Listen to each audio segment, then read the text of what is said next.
dans diverses situations, moi je vais prendre l'exemple de ce que je connais le mieux, de ma pratique professionnelle, donc ça va concerner plutôt les enfants du coup, mais enfin chez les adultes c'est à peu près la même chose qui peut se produire. Il y a justement un individu, un enfant, un adulte qui est dans une situation de victimisation.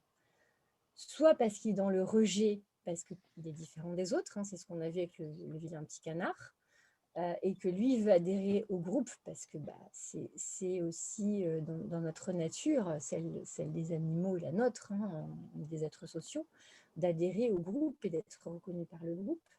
Et donc, cette personne est rejetée ou non reconnue par le groupe. Donc, c'est une situation de victime. Soit du fait d'une différence, soit du fait d'un fonctionnement psychologique particulier. On ne va pas rentrer dans les détails, mais il peut y avoir des personnes qui se victimisent parce que dans leur histoire, ça a été leur manière de se positionner pour exister d'une certaine manière et être au monde d'une certaine manière et être reconnue comme victime. Donc, on ne va pas rentrer dans les détails de ça, mais en tout cas, il y a une posture à un moment donné d'une personne qui est victime.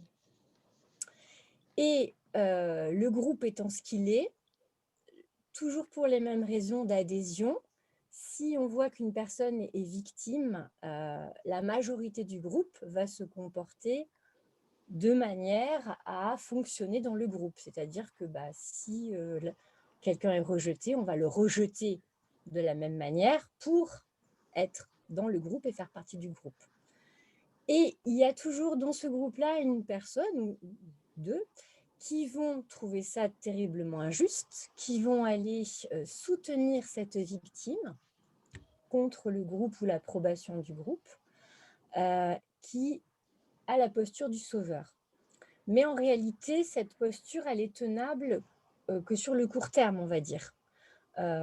Parce que si on commence à rentrer dans un processus de « moi, je suis là, je vais te défendre, je vais trouver la solution, etc. », c'est l'ego, c'est pas du tout quelque chose de… Il y a un bénéfice secondaire, on dit en psychologie, derrière ça, en fait. C'est une posture qui n'est pas gratuite, d'une certaine manière. Par cette posture-là, on va chercher la valorisation